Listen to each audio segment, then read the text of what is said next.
یا ایھا الذین آمنوا، اے ایمان والو، من یرتد منکم عن دینہ، تم میں جو بھی اپنے دین سے کسی بھی درجے میں پیچھے ہٹے گا، فسوف یاتی اللہ بقوم، تو اللہ نے بتا دیا میرا تم کچھ بھی نہیں بگاڑ سکتے۔ اللہ ایسے لوگوں کو لے آئے گا، نمایاں کر دے گا، پیدا کر دے گا، یا ایسے لوگوں کو توبہ کی توفیق دے دے گا، یحبہم، جو اللہ سے محبت کریں گے۔ گنہگاروں سے کام لے لے گا اللہ تعالیٰ، گنہگاروں کو توبہ کی توفیق دے دے گا، ان لوگوں کو توفیق دے گا جن کے بارے میں تم تصور نہیں کر سکتے تھے۔ آپ سنتے رہتے ہوں گے وہ فلاں کھلاڑی آ گیا، فلاں اداکار آ گیا دین کی طرف، فلاں ایکٹریس نے توبہ کر لی۔ دیندار لوگ پیچھے ہٹ رہے ہوتے ہیں، اور بالکل وہ لوگ جو لبرلزم کی انتہا کو پہنچے ہوئے ہوتے ہیں وہ ریورس ہو جاتے ہیں۔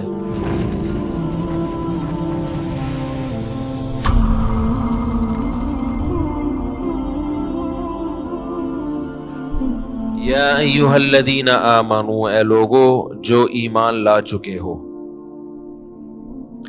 من یرتد منکم عن دینہ، تم میں جو بھی اپنے دین سے پیچھے ہٹے گا، ریورس ہوگا، فسوف یأتی اللہ بقوم، تو اس کے بدلے میں اللہ ایسے لوگوں کو لے آئے گا، یحبہم ویحبونہ، کہ اللہ ان سے محبت کرے گا اور وہ اللہ سے محبت کریں گے۔ اذلۃ علی المؤمنین، ایمان والوں پہ نرم ہوں گے، اعزۃ علی الکافرین، اسلام دشمنوں پہ سخت ہوں گے۔ لا یخافون فی اللہ لومۃ لائم، اللہ کے دین کے معاملے میں کسی ملامت کرنے والے کی ملامت کی پرواہ نہیں کریں گے۔ یہ آیت نازل ہوئی ان لوگوں کے بارے میں جو اسلام کے بارے میں مختلف قسم کے وسوسوں کا شکار رہتے ہیں، پروپیگنڈے سے متاثر ہوتے ہیں، حالانکہ وہ ایک مرتبہ اسلام قبول کر چکے ہیں یا مسلم گھرانے میں پیدا ہو چکے ہیں اور مسلمان کہلاتے ہیں۔ لا یخافون فی اللہ لومۃ لائم، اللہ نے فرمایا کہ اگر تم میں سے کوئی بھی شخص مرتد ہو جائے، ارتداد کا معنی دین سے پیچھے ہٹ جائے، تو ارتداد کے مختلف درجات ہیں۔ ایک درجہ یہ ہے کہ آپ مکمل اسلام کو چھوڑ دیں، یہ تو ایسے ہے جیسے آپ نے یو ٹرن لے لیا، بالکل پیچھے ہٹ گئے۔ ارتداد کا ایک درجہ یہ ہے کہ آپ نے اسلام کو تو نہیں چھوڑا، مگر آپ اسلام کے احکام کو فالو کر رہے تھے، اسلام کے احکام پہ چل رہے تھے، اب آپ نے چلنا چھوڑ دیا، تو یہ بھی لغت کے اعتبار سے مرتد ہے، لغوی اعتبار سے مرتد کا معنی پیچھے ہٹ گیا۔ یہ بہت سی خواتین پردہ شروع کرتی ہیں، بیزار ہو کے چھوڑ دیتی ہیں، مرد داڑیاں رکھ کے کاٹ دیتے ہیں، حرام بزنس چھوڑا پھر دوبارہ شروع کر دیا، شراب چھوڑ چکے تھے دوبارہ شروع کر دی، زنا سے توبہ کر چکے تھے دوبارہ زنا شروع کر دیا۔ بہت ساری برائیوں سے توبہ کر لی تھی لیکن دوبارہ انہی برائیوں میں پڑ گئے، تو ایسے لوگ بھی اس آیت میں داخل ہیں۔ یا ایھا الذین آمنوا، ایمان والو، من یرتد منکم عن دینہ، تم میں جو بھی اپنے دین سے کسی بھی درجے میں پیچھے ہٹے گا، فسوف یاتی اللہ بقوم، تو اللہ نے بتا دیا میرا تم کچھ بھی نہیں بگاڑ سکتے۔ اللہ ایسے لوگوں کو لے آئے گا، نمایاں کر دے گا، پیدا کر دے گا، یا ایسے لوگوں کو توبہ کی توفیق دے دے گا، یحبہم، جو اللہ سے محبت کریں گے۔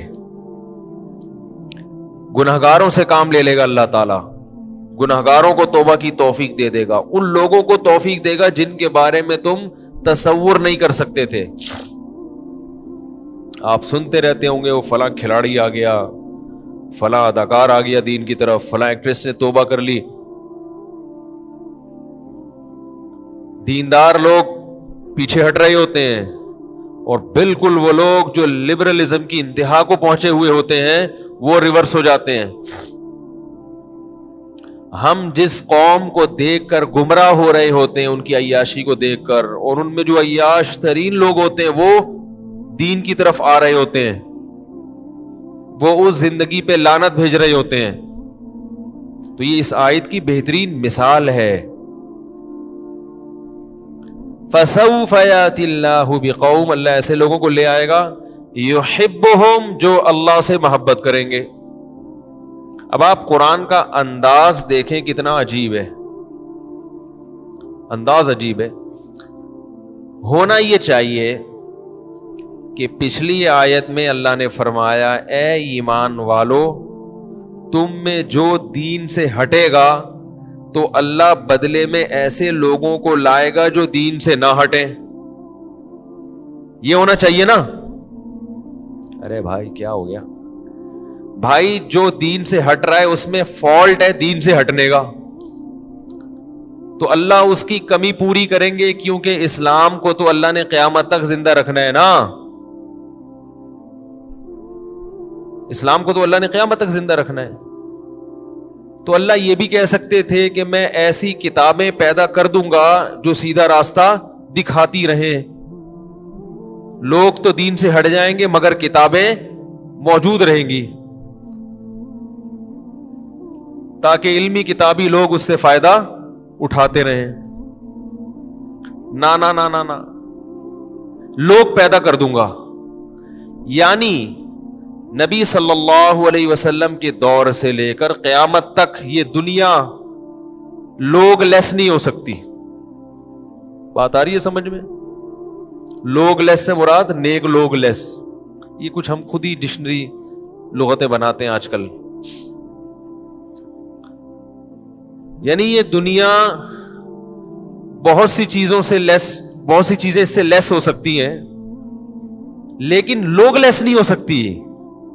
کہ کسی بھی زمانے میں نیک لوگ ختم ہو جائیں, ایسا نہیں ہو سکتا. لہذا نیک لوگوں کی تعداد بھی اس دنیا میں ہمیشہ موجود رہے گی ہر دور میں, اور یہ سلسلہ نبی صلی اللہ علیہ وسلم تک چلتا رہے گا. تبھی ہم جب لوگوں سے کہتے ہیں نا اپنے بزرگوں کی فہرست پیش کرو, تو امام بخاری تک پہنچتے ہیں ڈائریکٹ وہ. تو بھائی جو آپ سے پہلے نیک لوگ کون تھے اور اس وقت کون ہیں, اور آپ وہ کون نیک لوگ ہیں جن سے آپ نے سیکھا, پھر ان نیک کے نیک بتائیں جو ان کے ابا دادا میں آتے ہیں. یہ سلسلہ پیش کرنا پڑے گا. جہاں بھی قرآن اہل ہدایت کا تذکرہ کرتا ہے تو لوگوں کا تذکرہ کرتا ہے, لوگوں کا. اس لیے کہ لوگ, نیک لوگ اس دنیا میں حجت اللہ ہوتے ہیں, وہ اللہ کی حجت ہوتے ہیں, دلیل ہوتے ہیں اپنے بندوں پر. صرف کتابیں کافی نہیں ہوتی. تو ایک تو علمی نقطہ اس آیت سے یہ پتا چلا ہمیں, جو آپ سمجھ گئے میرا خیال ہے, یا نہیں سمجھے بھائی, اس کو نوٹ کر لیں. کدھر گئے شہباز بھائی؟ ایک اور کیمرہ لا کے رکھنا ہے جو پبلک کو دکھائے. اب تو میرے اپنے رشتہ دار جو ہے نا, جو بیان نہیں سنتے, دور دور رہتے ہیں, وہ خود کہہ رہے ہیں کہ کوئی دوسرا بندہ سامنے ہوتا بھی ہے یا ایسے ہی جنات سے خطاب چل رہا ہوتا ہے. کیمرے کا انتظام کرنا ہے, لگانا ہے, پبلک بھی دکھانی ہے. یہ نوٹ کر لیں, ابھی نوٹ کر لیں, اس میں بہت ہو گیا مذاق. تو میں ان کو جواب میں یہ کہتا ہوں کہ ہوا سے نا اتنے کانفیڈنس کے ساتھ بات ہو نہیں سکتی. یعنی کوئی سامنے نہ ہو تو پھر تو یہ ایکٹنگ ہو جائے گی. اتنی زبردست ایکٹنگ تو میرا خیال ہے کوئی فلمی اداکار بھی نہیں کر سکتا 1-1.5 گھنٹے تک, کہ کوئی بندہ سامنے نہ ہو اور وہ بات ایسے کر رہا ہو جیسے سب سامنے بیٹھے ہوئے. تو کیمرہ لا کے رکھنا ہے. یہ نوٹ کر لیں, بے شک گھسا پیٹا کیمرہ ہی ہو, لیکن کبھی کبھار دکھا دیا کریں. آدھا میں آ رہا ہوں اور آدھی پبلک آ رہی ہو, تاکہ لوگ پھر یہ کہیں گے کہ یہ کسی اور موقع کی تصویر لے کے انہوں نے لگا دی ہے. تو دوبارہ اس آیت کو میں ریپیٹ کر دیتا ہوں. دو چیزیں نکلتی ہیں اس آیت سے. اے ایمان والو اگر تم دین سے پیچھے ہٹ جاؤ گے تو اللہ کا کچھ نہیں بگاڑ سکتے.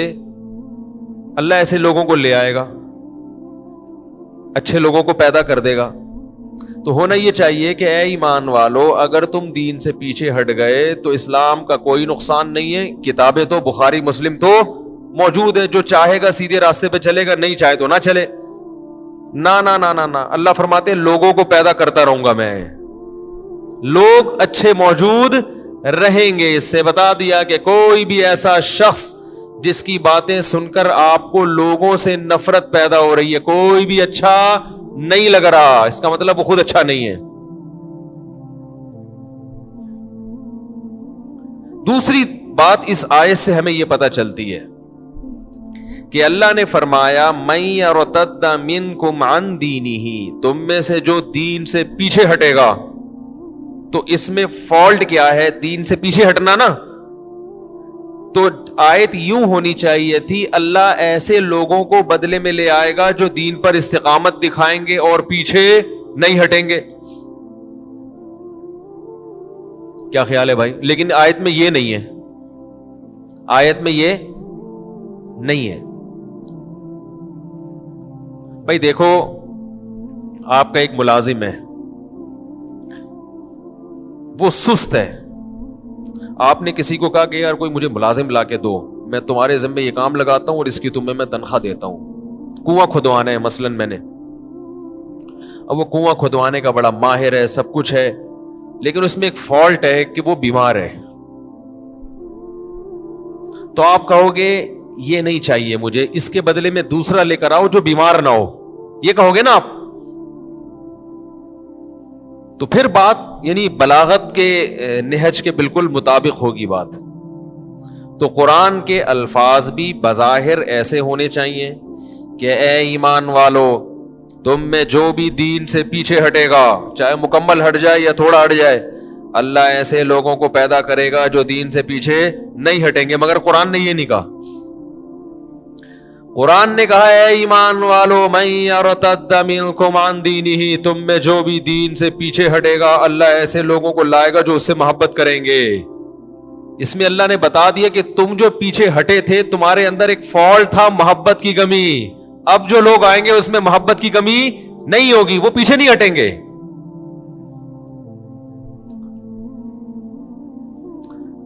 دلائل کی دنیا میں انسان نظریاتی طور پر مطمئن تو ہو جاتا ہے, عمل کی توفیق جب تک نہیں ملتی, جب تک اپنے خالق سے محبت پیدا نہیں ہوتی. ہائے ہائے کیسے سمجھائیں بھائی. آپ کو دلائل کی دنیا میں کسی نے ثابت کر دیا کہ اللہ کا وجود بھی ہے, یہ بھی ضروری ہے دلائل سے ثابت ہو جائے. یہ بھی بتا دیا کہ اس کے احسانات ہیں. بھائی آپ وہی ہیں جو مجھ سے ملے تھے وہاں, وہ جو بھائی بیٹھے ہوئے ہیں, یہ جو ادھر ادھر جو پیچھے دیکھ رہے تھے آپ, ابھی 3-4 دن پہلے جو آپ ہی کی بات کر رہا ہوں. اچھا پہلی دفعہ آیا, ٹھیک. وہ ایک صاحب ملے تھے, ان کو میں تلاش کر رہا تھا, میں نے کہا وہ وہی تو نہیں ہے. تو دلائل کی دنیا میں کسی کو بھی آپ قائل کر سکتے ہیں, وہ قائل ہو جاتا ہے, لیکن عمل کی توفیق ملنے کے لیے دلائل کی دنیا میں مطمئن ہونا کافی نہیں ہے. بھائی کسی نے آپ کو بتا دیا کہ یہ آپ کا باس ہے, آپ کو پتا چل گیا یار یہ میرا باس ہے, اس کی مجھے مان کے چلنا ہے, لیکن دل میں آپ کی نفرت ہے, تو آپ مان کے چلو گے, جہاں ڈنڈی مارنے کا موقع ملے گا مارو گے آپ. تو اللہ نے فرمایا کہ اللہ ایسی قوم کو پیدا کرے گا یحبہم, جن سے اللہ کو محبت, ویحبونہ, اور وہ کس سے محبت کریں گے؟ اللہ سے. اور پھر اس کی ایک علامت بیان کی کہ جب انہیں اللہ سے محبت ہوگی اور اللہ کو ان سے محبت ہوگی تو ان کے جو جسم سے نکلنے والے اعمال ہیں وہ کس نوعیت کے ہوں گے. اس کی ایک صفت کو اللہ نے ہائی لائٹ کیا کہ ان میں ایک چیز مشترک تمہیں نظر آئے گی محبت کے ساتھ. یعنی محبت جب ہوتی ہے نا تو محبت صرف دل میں نہیں ہوگی بلکہ اس محبت کا ایک اثر تمہیں نظر آئے گا. وہ اثر یہ ہوگا لا یخافون فی اللہ لومۃ لائم, کسی ملامت کرنے والے کی ملامت کی پرواہ نہیں کریں گے وہ اللہ کے معاملے میں. تو جو آدمی اس نہج پر یہاں تک پہنچ جائے کہ اللہ کے معاملے میں کسی کی پرواہ نہ کرتا ہو تو وہ پیچھے کیسے ہوگا دین سے. لومۃ لائم, کسی ملامت کرنے والے کی پرواہ بولو بھائی نہیں کریں گے. اور پھر فرمایا یجاہدون فی سبیل اللہ, اللہ کے راستے میں لڑیں گے. جہاد کا ذکر اس لیے کیا کہ سب سے مشکل ترین کام, جو مشکل ترین عبادت ہے وہ کیا ہے؟ جہاد ہے. اس میں جوان بیوی کے بیوہ ہونے کا خطرہ, چھوٹے بچوں کے یتیم ہونے کا خطرہ, اپنے گرفتار ہونے کا خطرہ, معذور ہونے کا خطرہ, نابینا ہونے کا خطرہ, قید ہونے کا خطرہ. یہ سارے خطرات کو کس کی خاطر مولتا ہے وہ؟ اللہ کے لیے. تو جب یہ جذبہ پیدا ہو گیا تو چھوٹی موٹی برائیوں سے بچنا تو اس کے لیے بہت آسان ہے.